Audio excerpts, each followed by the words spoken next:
What's up, internet world? Today we're going to be doing something a little bit different. No. It's not because we have two gigantic Hummer EV SUVs. Yes, that's going to happen in a second, but it's happening right here. We're going to be a little bit more up close and personal. And my buddy Ian right there is going to be doing something a little bit different. I'm just going to stand here. He's just going to stand there. I lost my job. He lost his job. You see, for the last 5 years that me and Ian have had this channel, we've done sort of a structure. But now for 2025, or at least leading into 2025, we're going to do a little bit more of this. You see, normally I'm jumping on camera, but now we're going to be jumping together. Oh my God, this is way faster. Oh my God.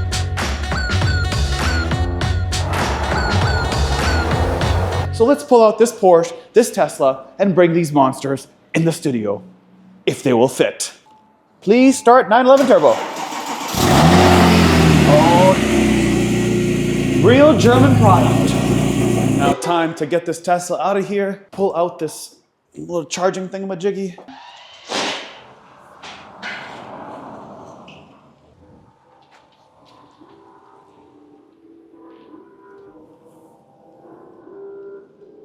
It's such an odd noise. They will actually both fit in the studio. That is amazing. This is the coolest part. Number one, they both fit. And the second part is that this one is on and running. And every single electrical system and the air conditioning / heating is working in the car. And that's the cool part about EVs, that we can run these vehicles and still shut the door and breathe. Now, it's not every day we get to have a Hummer EV, but we have it for you. We've got two of them, the SUT and the SUV, which we filmed extensively in Napa Valley last year. And that video has about 500,000 views. So today we're gonna focus on the differences between this and that. And as far as options go, this guy has a $28,000 Omega package, which gives you this cool Neptune paint. It's actually sick. It's the best color, I think, that I have seen personally on a Hummer, as well as when I was flipping through their catalog and thinking, what color should I get if I was gonna buy one? And then you have this. This is the Hummer SUT. This makes over 1,000 horsepower in compared to this guy that makes 830 horsepower. So I'm super excited to know the difference between the acceleration of the SUT versus the SUV. We're in the SUV now, and it makes 830 horsepower. So I'm gonna go into the mode they call watts to freedom, and it's done by this. I hold this button down really fast twice. And come on, watts to freedom.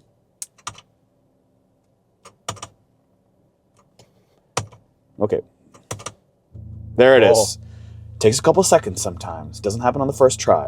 So I hit the brakes and it's asking me to brake harder. I brake harder, it says floor it. Now if I let go of the brakes, what you see, it says armed right there. Anyways, foot on the ground, floor it, and let's see what we can get out of this thing. And go. Oh my gosh. Holy moly. 3.94. Okay, now, to be honest, we've done this before and we got 3.76 or so. Try it one more time. But Ian was not recording, so we will try it again. Foot on the ground, floor it, and go. Come on. Oh my Okay, that gosh. was better.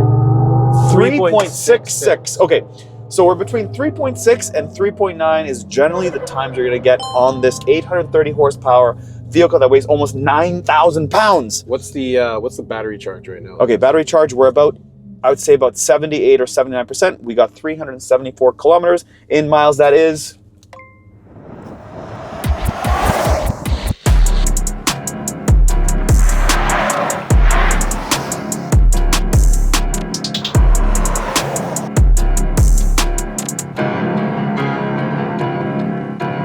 Now we're in the SUT, or Sport Utility Truck. This weighs 9,200 pounds and it's got 1,000 horsepower. So there's more freedom in the truck? Yeah, bro, it's all about the freedom. Yeah. So let's see what this does to 60. Now this weighs almost 300 pounds heavier than the SUV, but I will hit this button twice. And there that we works are. so much better than so the much SUV. faster. That's way faster. So much faster. Okay, so what are we getting on this thing? Ian, faster? You think it's faster to 60? Yeah, 100%. Okay, feels faster. Just wait till it lowers. Okay, it's got to lower. Okay, Yeah, continue. Vehicle will lower. Am I armed yet? We don't know. We don't know. Okay. Lowering. I got to put my glasses on. Let's say here, it says lowering. It says lowering right there. Okay, come on, lowering. Let's go, I'm excited. I want to know if this is faster or slower. Come on, there we go. All right, brake harder, floor it, and we are off and go. Oh my God, gosh, that this feels is way faster. Oh my God, 3.3. 3.3. My God, this is way faster. Dude, there's not even a comparison. This thing is a rocket ship. Okay, we gotta do it one more time. Release brake and go. Oh my God. Okay, 2 hands. 3.28. Okay, one more time for good luck. No, I don't know Floor if I can do another one. And 3.3. 3.31. Okay, so we got 3. Basically, everything is right tight to 3.3. 3.29, 3.33, and 3. The other one got 3.66. Oh, 6.6. No, but no, this Oh, one. yeah. All 3.3s basically. Yeah, so this is 0.3 seconds faster. But what's the battery percentage on this one? This one's about 92, Okay. 93%. So the battery's a little bit better. A little bit better.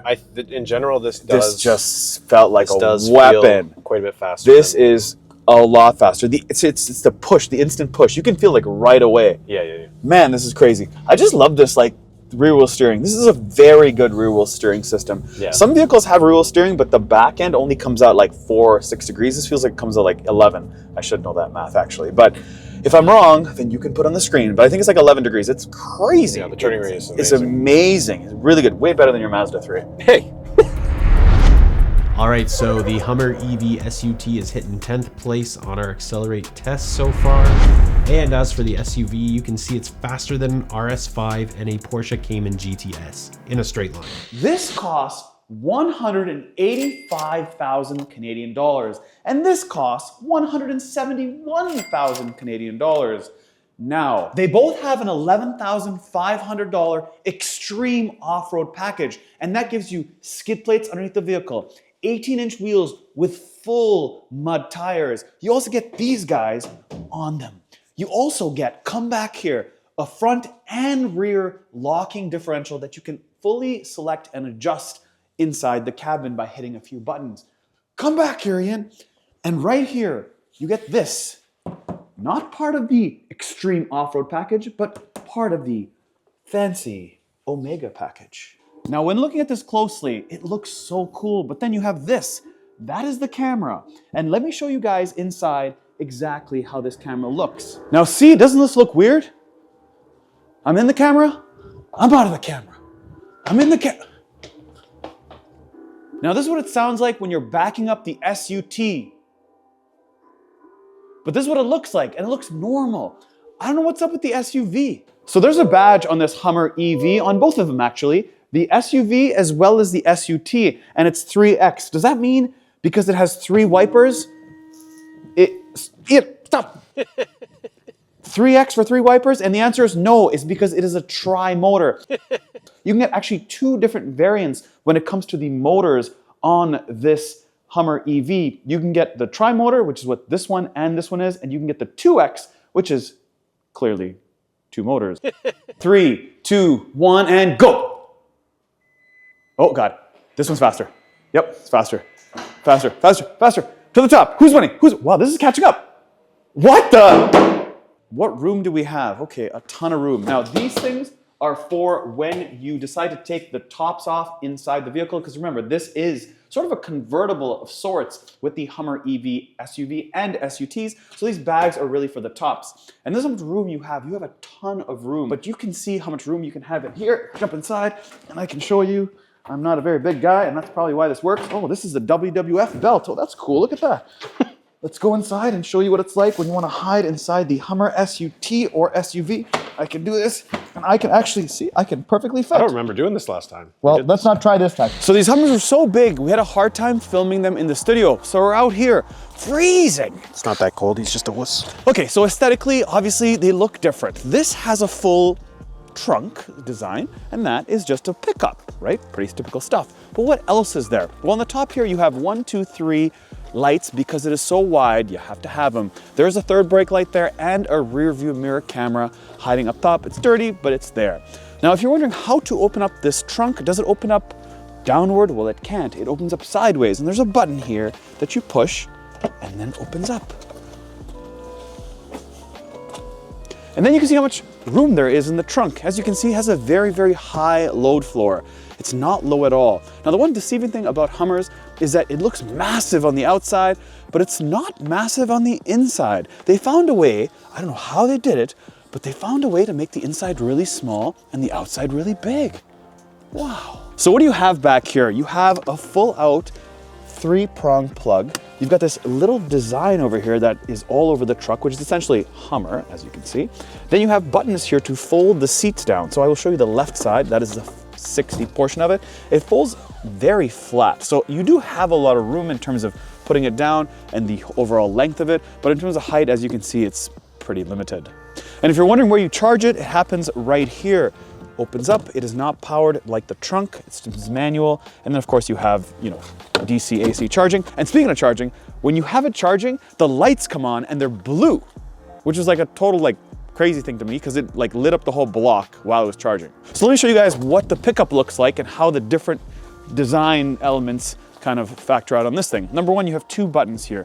This guy, when you hit it, it just opens up this portion, very similar to the other GMC trucks we've reviewed. And then you have a button next to it. When you hit that, the whole thing comes down. It is not power, it's just really a release latch. There's no button I can hit to go back up, which is kind of strange because they have a full power trunk on the SUV, but on the SUT, they don't. This is manual that I gotta pull up and push up. Anyways, there's a third brake light hiding here, and you can see it has the H design. I like those little touches with this Hummer. They've actually spent some time with it. See, look like that, and then up, and then back down again. Of course, you have the Hummer badging, the EV on the right-hand side, and the rear view camera is right there. If you're wondering the rear view mirror camera, it's up there along with a bed camera there. Now, this Hummer only comes with one size of bed. You can't get a long bed, a 6.5. This is a 5.5 foot bed. I'm totally guessing it looks like that. Might be a 5 foot bed even. It's fairly small, but hey, it's the design. So what do you think looks better? And to me, honestly, I like them both. They both have a unique style to them. I like the way the box of this SUV looks like, but then look at the back of this. How cool and mean does this look? I like pickups. I like the way they look, especially this guy. Ian, what about you? I think I'm SUV all day. I think this looks the most proportionate, normal looking.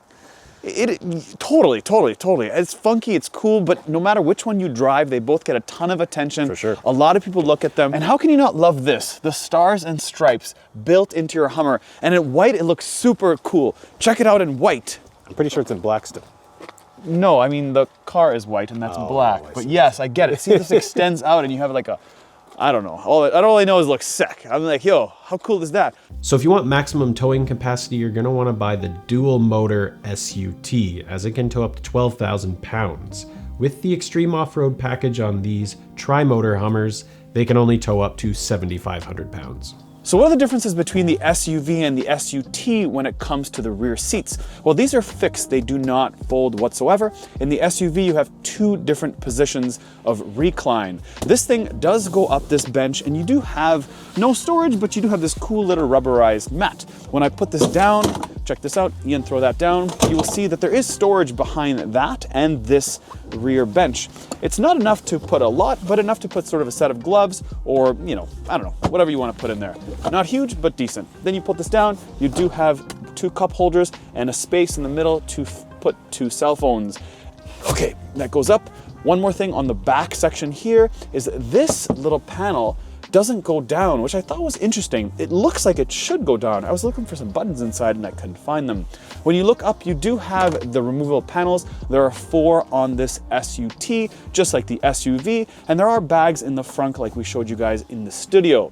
What about air conditioning and vents, HVAC stuff? Well, you have it right there. It's single climate control. You do have heated seats on the left and the right. 3 increments, you do have 2 vents, USB and USB-C, and a little bit more storage down there. And you do have, yes, you do have that. Hold on, open it up. It is another 3-prong plug. Now, I know a few other reviewers have commented on the quality of this Hummer, and some of the stuff, yes, but some of the stuff, no. But here's one thing that I will point out. When you put these seats back, listen, it's like they just missed a little piece of rubber on something like that, where it's such a small thing and it costs like 188,000 Canadian dollars. Now, granted, this has a massive battery, which costs probably half the vehicle, if not a little bit more. So I kind of get it. And the uniqueness of it, well, they have to charge a premium. And I won't knock the dash. Now, from here, looking at the dash, it looks cool, funky, unique. There's nothing cheap about it when I look at it. Of course, if you touch some of the plastics and be like, cheap quality, you know, for 200 grand, you expect better quality, but it is a Hummer. And that Hummer piece has never been luxury. It's been like utility. It's been like rough, rugged. That's kind of what I think in my mind. Now, jumping in the front, you're greeted by this door panel that says Hummer EV. You've got 2 memory seats and of course, power everything. When I jump inside, yes, it does feel like a Hummer. It feels fairly grand inside. Just shut that door so I don't hear that noise. No worries. And also, check this out. Like I talked about earlier, it seems like this would be bigger than it actually is. On the outside, this thing's massive. On the inside, you have a very short, sort of, not ceiling height, but it feels short, high dash. I'm sitting low in the car, very, very short window. Like, look at this window. Very typical of what Hummers were like originally. So I like how they've kept all that stuff. It's just if you're expecting a big vehicle inside, you're not really getting that. Anyways, you've got this steering wheel that says Hummer EV across the center, Hummer EV on the bottom. You've got this big display that's designed, or at least the software is, by Unreal Engine. And in the beginning when we reviewed this a year ago, it was pretty fast, but for some reason between both these vehicles, it seems like it's pretty slow when I'm going through the drive modes. It's just not as fast as I originally thought it was, but it's a really clean, cool system. It's nice and large, as you can see. Everybody in the cabin can see it. Again, it's a 5-passenger, not a 7, so you don't have to worry about people in the third row because there isn't one. I like that you have tactile, hard buttons, and you can see you have this little design on each button, so it feels really substantial when you hit the button up or down. As you can see, nice big display. You've got HVAC on the top. On the bottom, you have your typical like parking, your front and rear lockers, and of course your heated steering wheel, which works very, very well. Now, I forgot about talking about Super Cruise on the top here. Again, Super Cruise is a big deal when it comes to GM vehicles, and this one has got it. Now, down from the infotainment and HVAC controls, you have this. This is where your wireless charger is. Ian, go ahead and put your phone there. The one complaint I do have about it is it's fairly flimsy and there's no real like compartment for it. So when you're launching this thing to 60 in 3.5 seconds, well, this thing is not sitting there whatsoever. You do have a USB and a USB-C, and then you do have a plate that... Hey, that is a brand new phone, man. I'm so sorry, buddy. Okay, then you have this. You have 2 cup holders. You've got a shifter that's very substantial, which has a park on the top, and then, of course, reverse neutral drive, and then your low gear. Then you have your modes. So your modes are done by simply turning this, and you'll see it on the screen. You have all your different drive modes, so let's talk about them. You've got normal, you've got something called My Mode, when you can activate the sounds in the vehicle, and basically like a customizable mode, as you can see right there. You'll see all your different differentials, all these fun different displays. Turn it some more, and now I have terrain mode, off-road, then terrain mode, then I have trailer, and as you can see how slow this thing is, tow haul, back to normal. Okay, so here's how you get Crabwalk to work. You hold this down, and then you get this cool animation. You just hold it till that circle goes around, and then you let go. And then you've got the Crabwalk right there, the little crab logo. And then basically to make it work, you kind of just slowly turn the wheel. Back and forth. It's kind of a funny experience.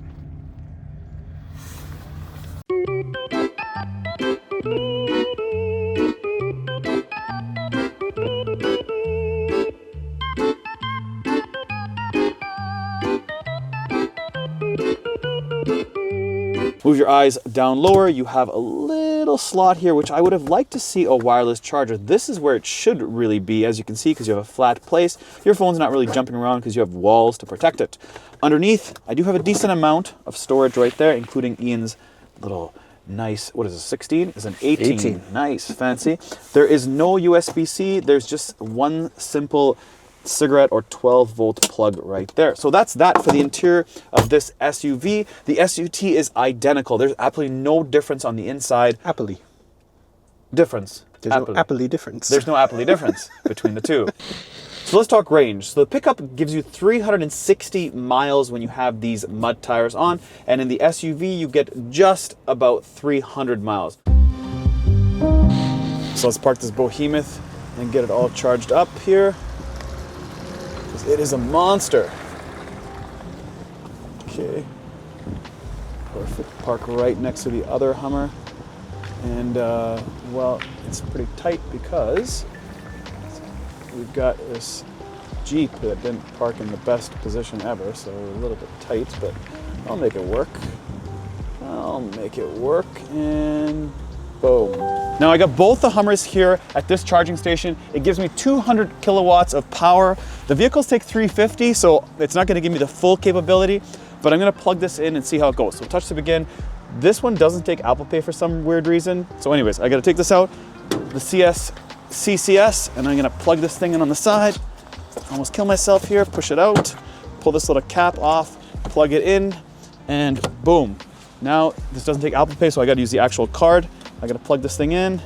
Charging speed, of course I want 200. I want max jam, thank you very much. See, like I said, 200 kilowatts.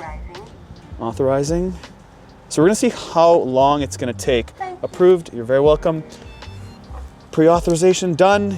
Come on. Just to give you guys an example of how long this takes when you bring your vehicle into a charging station, how long is it gonna take? I've got 53% right now, and I'm gonna jump inside and show you guys how long it's gonna take. So it's charging now, it's at 53%. I'm gonna be done in 2 hours. So you can see there's a 200 kilowatt charger. I got half the battery, and it's basically giving me 2 hours to fill me up to full jam. Let's go see what it's actually doing here. It shows on the screen. So we're getting 82.6 kilowatts. How much? 82.6. Yeah, so it's pretty terrible considering that the vehicle takes 350. I'm at half battery and I'm getting 82.9 kilowatts.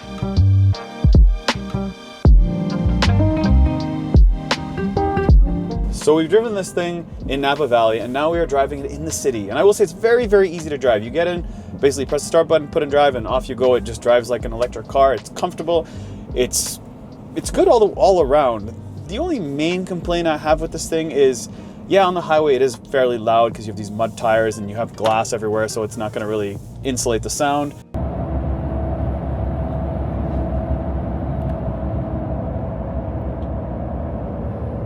Other than that, no real complaints. Obviously, for this price point, I'd like to say massage seats would be nice to have and maybe a little bit more adjustability in the seats, but otherwise, no complaints. Ian. I think my big complaint here is I have felt very nauseous driving these around all week. Well, and that is not helping. I launched a buddy, and he said he felt sick for like the rest of the evening. So, you get some new buddies. That. You get some new friends. No, friends that can accept. So I will say it does have something called one pedal drive, which is essentially you let go of the brakes and the vehicle will slow down like that, one pedal driving. So right now I have it off, so it just coasts like a normal car. So this is the best way to drive this. For sure. So you can actually hit the brakes and it feels like a normal car. It doesn't feel like a electric car of sorts regenning. So you can have it on and obviously it's gonna vary. But if you have it in high, it's very difficult to drive aggressive. because it's like completely braking. Now you can force this high portion on by hitting this left paddle shifter. When you hold it down, it regens back into the battery pack, which means it's essentially taking the rotation of the wheels and it's slowing the car down by taking the power of the movement and jamming it back into the battery. Now when I'm on the gas, I'm taking power from the battery pack, and when I press this button, you can see it brakes fairly heavily. It's not totally bad, but I find though it's in high, it's really difficult to kind of go along your day comfortably. Which is what Ian's saying. Yeah. The turning radius is excellent. Phenomenal. Look at this thing. It is amazing. I can just go in circles. Look at this. So it's a 2-lane road, this way and that way, and then there's a T intersection right here, and in the intersection I can make this turn easily. It's got really good. I mean, this 4-wheel steering or the rear wheel steering is amazing. Like I said, I don't even know what degrees it is, but it's definitely a lot more than anything we've ever had in the past. A lot of them just have like a little one, but this one's like full out. You can see it when you look at the vehicle and you're like, that looks so cool. Pretty cool to have the SUV and SUT to give you sort of a daily driving experience for myself and Ian. Thanks for subscribing, thanks for the support, and we'll see you on the next one. No, we both went for it. That's cool.